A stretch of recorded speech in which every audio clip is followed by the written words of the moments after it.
سب اس ملک کے وفادار ہیں. یہ جب مجھے انہوں نے گرفتار کیا، یہ مجھے لے کر گھسیٹتے تھے، کبھی ایک تھانے میں، کبھی دوسرے تھانے میں، کبھی تیسرے تھانے میں. ان کو لگتا تھا یہ مجھے ٹارچر کر رہے ہیں. خدا کی قسم مجھے پولیس والوں نے کہا، ہر پولیس والے نے کہا کہ عمران بھائی ہم شرمندہ ہیں. پورا نظام جرغمال بنایا ہوا تھا. ایک آدمی کی ہمدردی ان کے ساتھ نہیں تھی. میں نے خود دیکھا ہے. کوئی آدمی سامنے آ کر کہتا تھا، کوئی چھپ کر آ کر کہتا تھا، لیکن سارے کہتے تھے تیرے ساتھ زیادتی ہو رہی ہے. لیکن جس دن سب مل کر کہیں گے، آدم سواتی نے اکیلے بزرگ آدمی نے تمیز سکھا دی نا. آج دیکھا آپ نے، پہلے اس کو رات کے اندھیرے میں گرفتار کیا.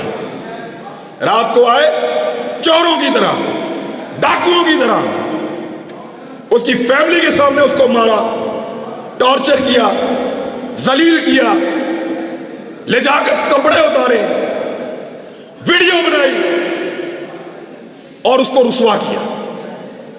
تھوڑے دن پہلے کی بات ہے، 1.5 مہینہ ہوا میرے خیال میں. آج آدم سواتی پھر گرفتار ہوا ہے. لیکن کیسے ہوا؟ صبح مجسٹریٹ صاحب آئے، دروازہ کھٹکھٹایا. آدم سواتی صاحب گھر میں ہیں؟ جی ہیں. باہر بلا لیجئے. آدم سواتی صاحب باہر آتے ہیں اور ان کو وارنٹ دکھایا کہ حضور آپ کے خلاف قانونی چارہ جوئی ہوئی ہے، یہ وارنٹ موجود ہے، آپ کی گرفتاری کرنا چاہتے ہیں. بڑے نا بندے دے پتر. ایک آدمی تمیز سکھا رہا ہے. سوچو،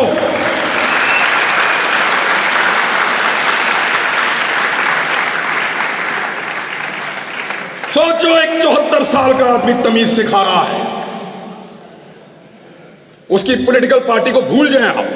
ہو سکتا ہے وہ نون لیگ سے ہوتا، ہو سکتا ہے وہ جماعت اسلامی سے ہوتا، ہو سکتا ہے وہ پیپلز پارٹی سے ہوتا، کہیں سے بھی.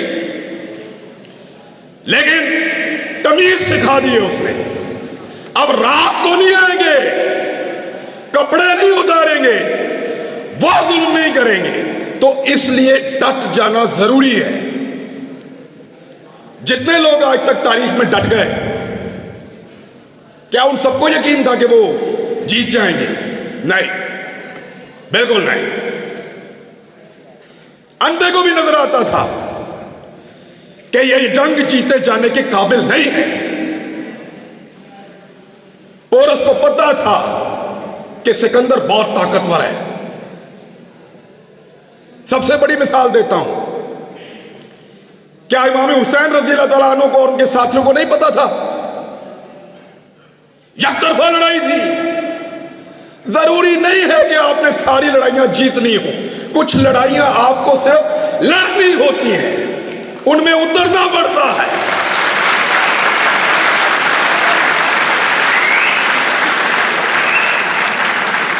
لڑائی جیتنے سے مقصد نہیں ہے. لڑائی لڑنے والوں میں اپنا نام لکھاؤ. میں لڑا تھا، میری لڑائی تھی، میں اس کے اندر اترا، میں حق پر تھا. میں جیتا یا ہارا میرا اللہ جانتا ہے، وہ فیصلہ کرنے والا ہے. لڑائی کون جیتا؟ امام حسین جیتے یا یزید جیتا؟ سب کا اتفاق ہے اس بات پہ. تو پھر لڑائی لڑنا سیکھو، لیکن اجتماعی فائدے کے لیے. سر کو نیچے پھینک دینا، مصلحت کے تحت چپ ہو جانا، اس کو ہمارے یہاں پہ لوگ عقل مندی کہتے ہیں. عقل مندی نہیں ہے، بزدلی ہے. میں بھی بزدل تھا جب تک مجھے نہیں پتا تھا. جب سمجھ آئی تو میں لڑائی میں آ گیا. مجھے نہیں پتا کل کیا ہوگا، اس کا انجام کیا ہوگا. یہ جو ریجیم چینج آپریشن ہوا پاکستان میں، سارے کے سارے اس کے بینیفیشری ہیں. جنہوں نے کیا ان کے کیس ختم ہو گئے، جس کے خلاف ہوا جب مرضی الیکشن کراؤ جیت جائے گا. یعنی عمران خان کو بھی فائدہ, شہباز شریف کو بھی فائدہ, جو کرنے والے ان کا بھی فائدہ. سب کچھ نہ کچھ لے کر گئے. نقصان کس کا ہوا؟ ہمارا ہوا ہے. ہمارا ایک آدمی کم ہو گیا ہے.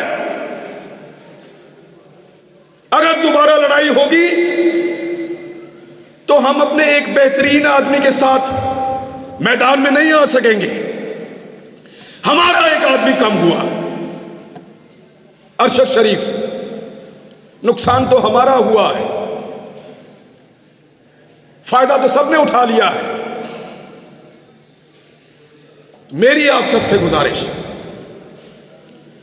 کہ لڑائی کو لڑنا سیکھیے, اس روش کو بدلیے. اگر یہ اسلامی جمہوریہ پاکستان میں ڈیموکریسی ہے تو پھر صحیح والی ہونی چاہیے. یا تو نظام کو ہی بدل دو. یہ نہیں ہو سکتا کہ آپ دنیا کو پڑھائیں کہ پاکستان میں جمہوریت ہے اور جہاں پہ آپ تماشا لگا کر رکھیں گے, 4 بندے بیٹھیں گے اور فیصلہ کریں گے اور پورا کا پورا نظام بدل دیں گے. یہ نہیں ہونے دیں گے. کہنے کو میں اور بہت کچھ کہہ سکتا ہوں. پھر ان لوگوں کو فون آئیں گے, پھر ان سے پوچھیں گے منتظم کون تھا,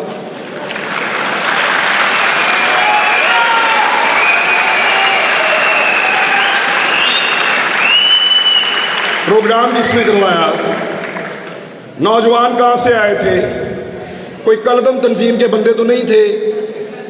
یعنی پھر اس طرح کے سوالات ہوں گے اور ہوئے ہیں. ہم اپنے دوستوں اور رشتہ داروں سے ملنے نہیں جا رہے.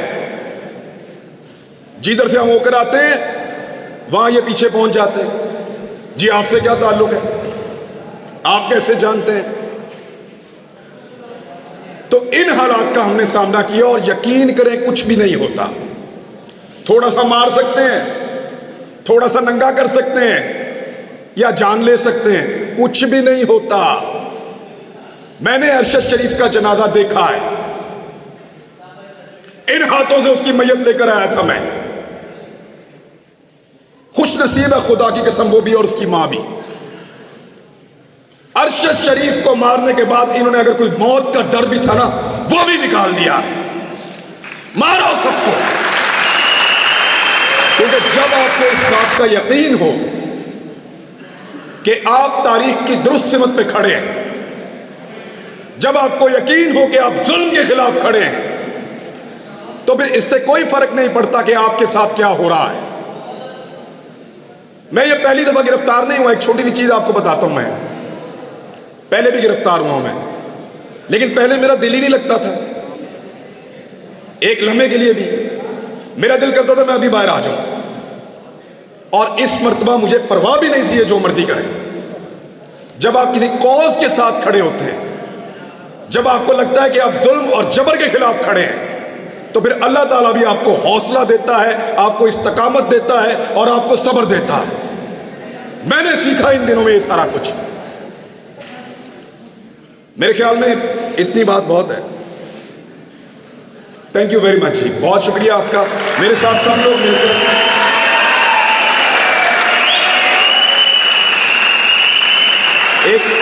ایک نعرہ لگائیں میرے ساتھ سب مل کر, تاکہ ہم جاتے جاتے غداری کے سرٹیفکیٹ بانٹنے والوں کو یہ بتائیں کہ صرف تم ہی محب وطن نہیں ہو.